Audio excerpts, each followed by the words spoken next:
Entonces hablábamos de las primeras, la primera y segunda fase de las persecuciones. Decía que en esta última, de Septimio Severo, los mártires más ilustres, más conocidos, lo cual no significa que haya otros absolutamente desconocidos, o sea, que hayan sido más santos que los que ha recogido la liturgia, son Santa Cecilia y Santas Perpetua y Felicidad, que eran del norte de África. Hay que tener en cuenta que el norte de África fue de los primeros lugares que se evangelizó, que dio como uno de sus frutos, por ejemplo, es San Agustín. El otro día, no sé, me vino a la cabeza qué nombre tomaría el nuevo Papa, no tengo ni idea. Puede ser León XIV, por ejemplo. Pero podría ser como un homenaje a Benedicto XVI, Agustín I, que no hay ningún Papa Agustín, creo. Y bueno, y Benedicto XVI, su santo preferido era San Agustín. Entonces, el norte de África, profundamente cristiano, tierra de santos, tierra de mártires y después tierra arrasada por los vándalos, en primer lugar, y después por el Islam. Hoy no queda prácticamente nada de la Iglesia Católica. Entonces, los mártires, conocemos la historia a través de las actas de los mártires, en donde hay muchos documentos perfectamente estudiados y científicamente analizados, y por lo tanto merecen toda confianza.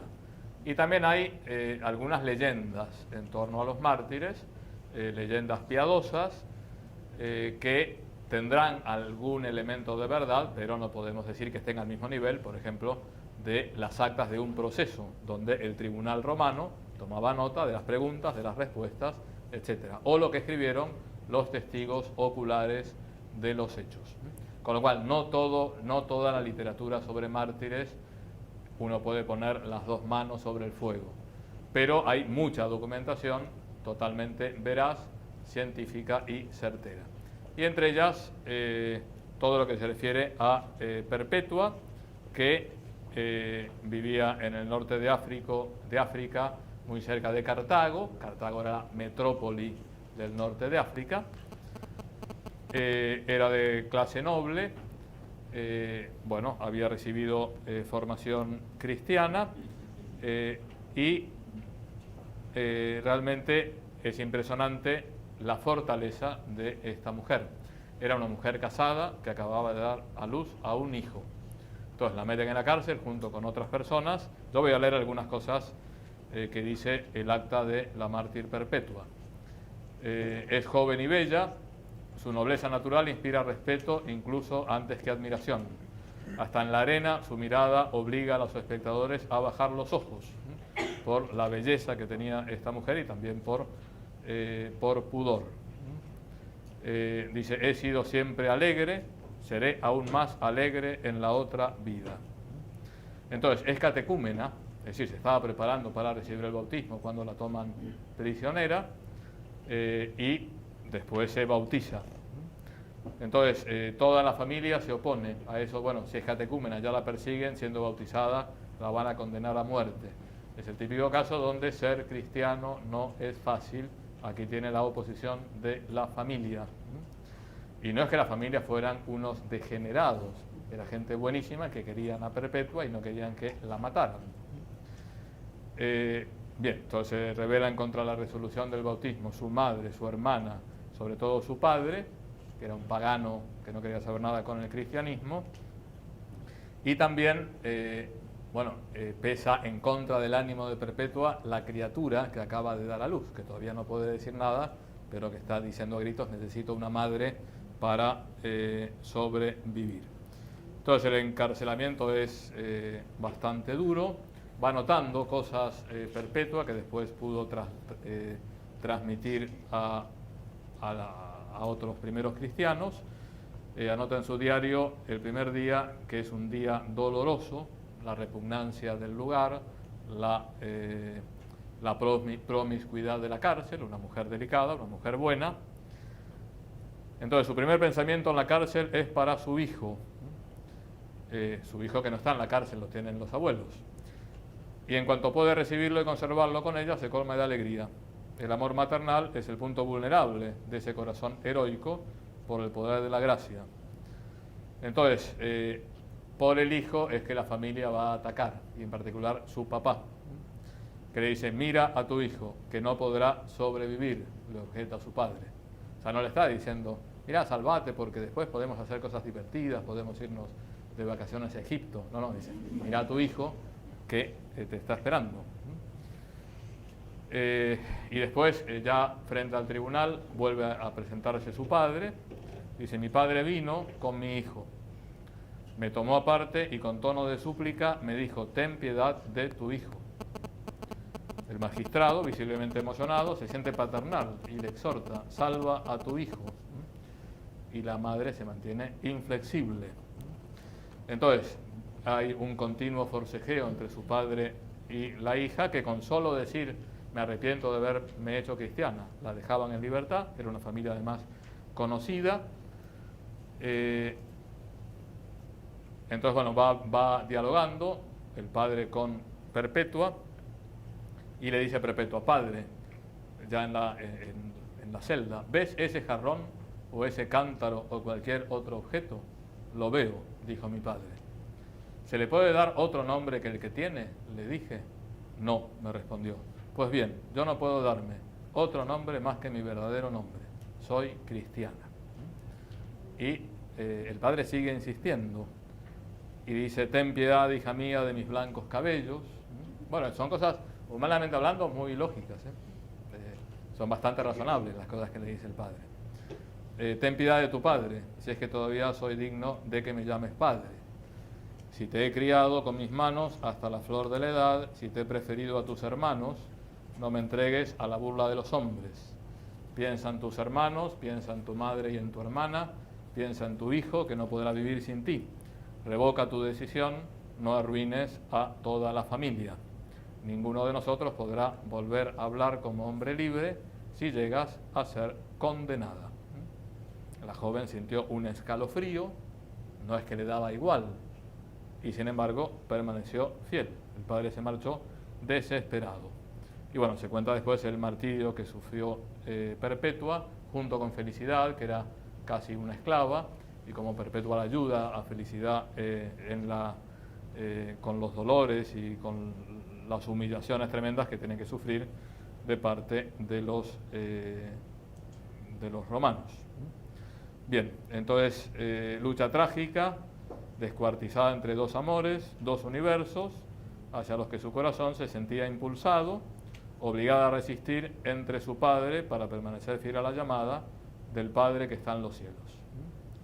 Bien, y aquí acaba el diario de Perpetua, que va contando todo, después la mata. Entonces, para ver cómo no era fácil ser mártir, no era fácil ser cristiano, con lo cual, fantástico el apostolado boca a boca y las conversiones y toda una serie de cosas que nos han transmitido también una cierta literatura un poco quizá ingenua, pero había que ir contracorriente. Como hoy un cristiano tiene que ir contracorriente. Un cristiano que quiera ser coherente, necesariamente, a lo largo de la vida se va a encontrar con cosas con las cuales tiene que decir que no. El cristianismo es propositivo. No estamos en contra del aborto, estamos a favor de la vida. No estamos en contra del matrimonio igualitario, estamos a favor de la familia. Estamos a favor de la verdad, de la belleza, etcétera. Pero muchas veces habrá que decir que no. Como dijeron que no a lo largo de la historia muchísimos cristianos, Santo Tomás Moro, que hoy también es uno de los santos, ya hablaremos, tremendamente actuales.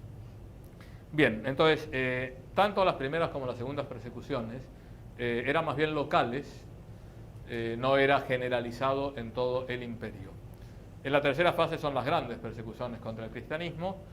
En primer lugar, la persecución de Decio, siglo III. Bien, entonces allí, sobre todo, se obliga a unirse a la religión oficial y por lo tanto a rendir culto al emperador. Entonces hubo muchos cristianos que cayeron y que rindieron culto al emperador de distintas maneras. Estaban los llamados libellatici, que eran los que le decían: poneme que rendí culto, aunque en realidad no lo rendí. Es decir, no eran no es que hubieran sacrificado a los ídolos o al emperador, pero ocultaron su fe para aparecer en la lista diciendo, cumplí. Después los que sacrificaban algo a la estatua del emperador eran los sacrificati, y los que llevaban unos granitos de incienso, los turificati. Hubo muchos que no estuvieron a la altura de lo que Dios le pedía. Y hubo infinidad de mártires a su vez. Entonces hubo toda una gran problemática en torno a qué hacer con los que habían caído. ¿Pueden ser readmitidos en la iglesia o no? Y allí, como siempre, hay teorías para todos. Están los rigoristas, que ya no están totalmente excomulgados, solo podrán salvarse si se arrepienten al final de su vida, tienen que hacer toda una vida de penitencia. Otros decían, bueno, aquí hay que ver, hay casos y casos, todos tienen que hacer penitencia, pero pueden ser readmitidos, se pueden confesar. En general, los más rigoristas siempre fueron los africanos, los del norte de África, y hubo tiras y afloje con Roma, con el Papa, que en general siempre estuvo más abierto a la misericordia. Bien, entonces, mártires de esta época, San Fabián, que fue un papa, Santa Águeda. Casi todos los que voy nombrando están en el canon romano, en la plegaria eucarística primera de la misa. Después la persecución de Valeriano, donde mueren, un santo que fue de los santos más populares en la historia de la Iglesia, San Lorenzo. San Lorenzo, diácono de la Iglesia romana, según la tradición, fue martirizado en una parrilla, pero no está comprobado. Y por ejemplo, la iglesia de San Lorenzo del Escorial, el monasterio del Escorial, cerca de Madrid, erigido por Felipe II, tiene forma de parrilla. Bien, San Lorenzo. San Tarcisio, mártir de la Eucaristía, estaba llevando la comunión, era un chico, estaba llevando la comunión a otros cristianos y ahí lo apresan y lo matan. Y San Cipriano de Cartago, fue obispo de Cartago, en general duro con los que no habían sido fieles, pero después se ablanda. Y bueno, junto con San Agustín son los dos grandes santos del norte de África. La gran persecución viene con Diocleciano.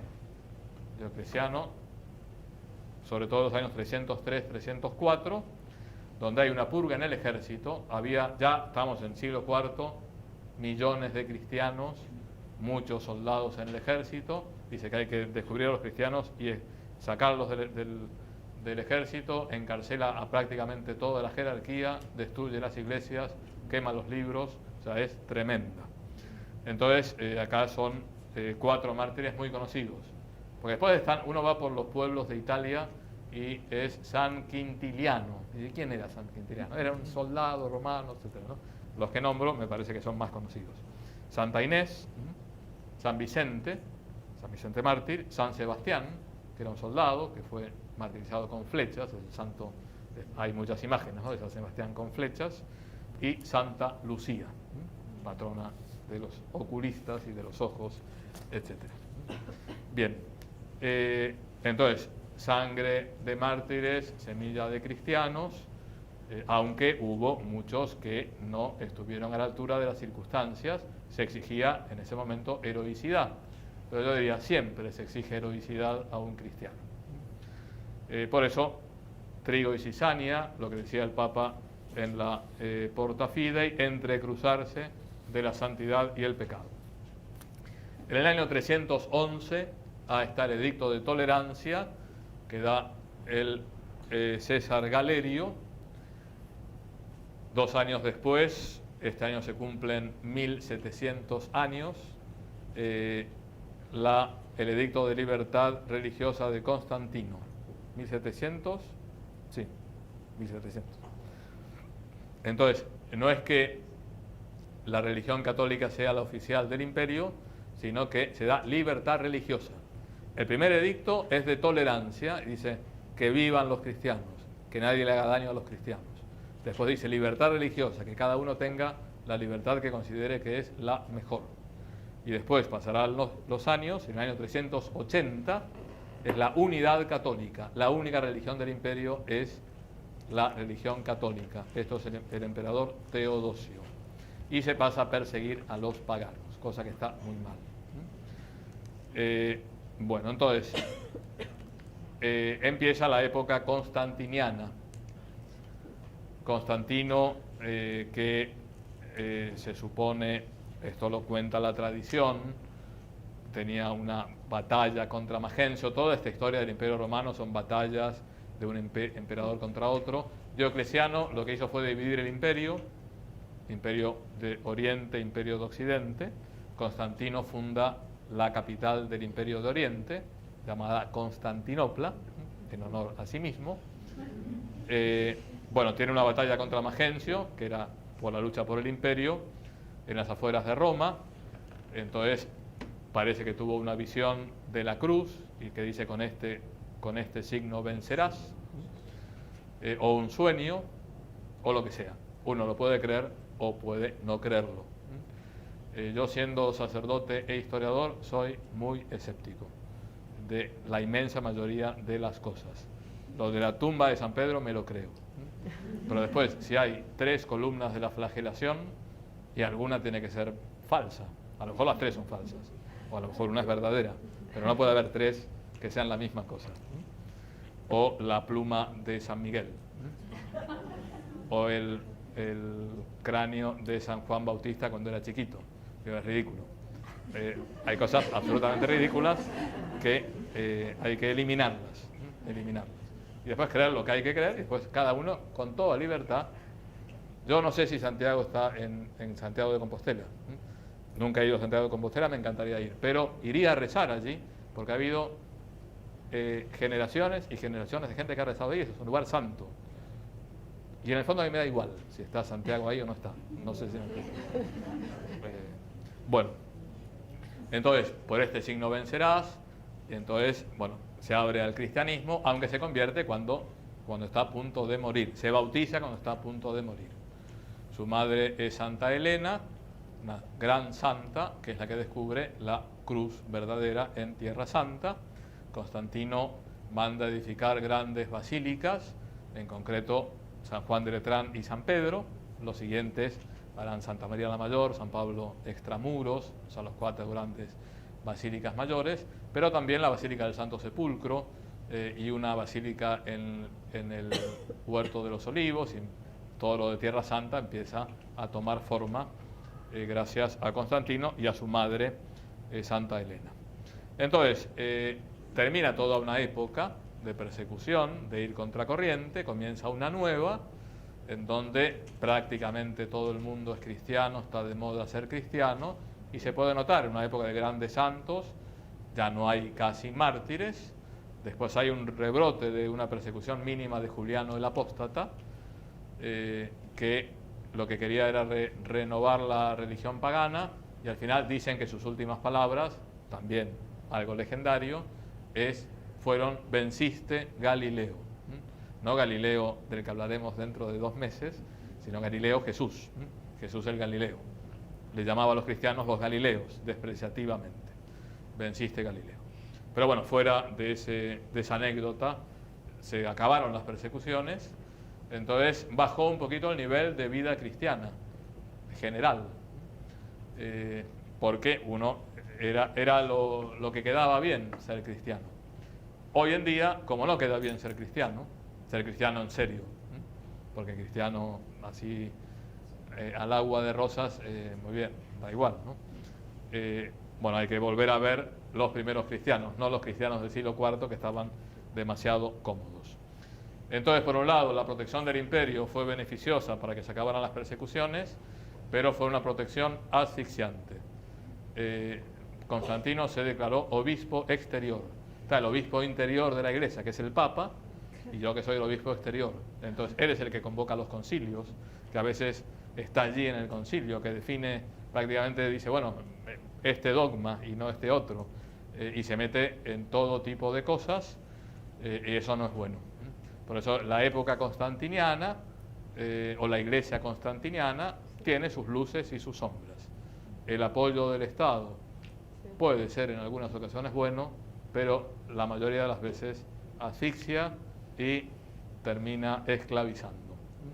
Lo ideal es la libertad de la Iglesia, con respeto al Estado, con cordialidad de relaciones, con cooperación en muchísimas cosas, pero cada uno en su ámbito. Porque si no, imagínense, hoy la Presidenta de la República, pero antes el presidente Menem o Roca o Rivadavia, que dijera a la Conferencia Episcopal Argentina lo que tiene que decir, lo que tiene que hacer, que estuviera allí y que diera una serie de normas. Mejor ámbitos separados. Separados no significa opuestos, sino en concordia. Bien, entonces, en la época constantiniana yo diría que hay dos grandes temas al cual hacer referencia. Las grandes herejías y los primeros concilios que han tratado de responder a las grandes herejías. Entonces, las herejías son providenciales. Siempre va a haber herejías. Siempre va a haber alguien que no esté de acuerdo con lo que dice la Iglesia o que piense que está inspirado por el Espíritu Santo y se lanza con una teoría que después resulta que es contraria a toda la tradición. Pero el tema del diálogo y las nuevas teorías implica repensar la fe, tratar de definirla, de ponerle límites, de profundizarla. Y si no hubiera habido estas grandes herejías, no tendríamos, por ejemplo, el credo niceno-constantinopolitano, que es el credo largo, que es un resumen de lo que se dijo en los dos primeros concilios ecuménicos. O el credo de los apóstoles, que es el que habitualmente se recita aquí en Argentina. Por lo tanto, las herejías implican pensamiento, implican reflexión, implican trabajo.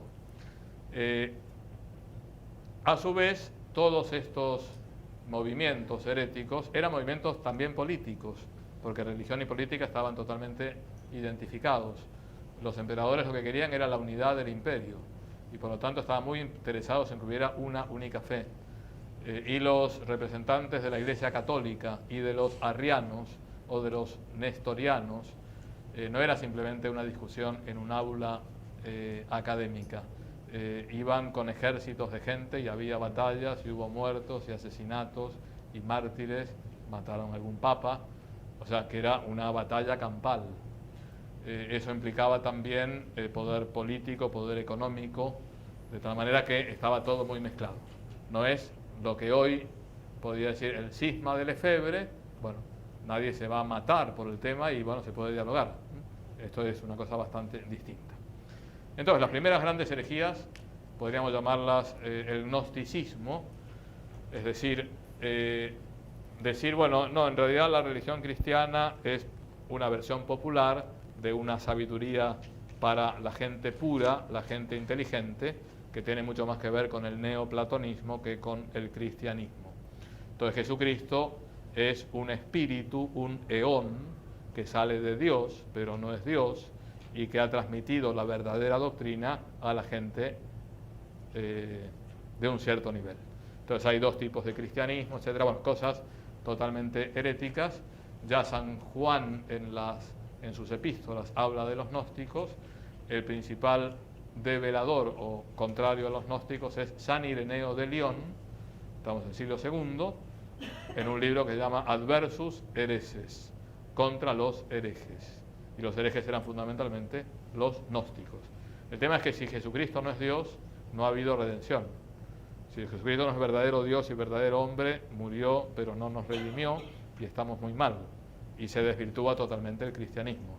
No era un problema de escuelas.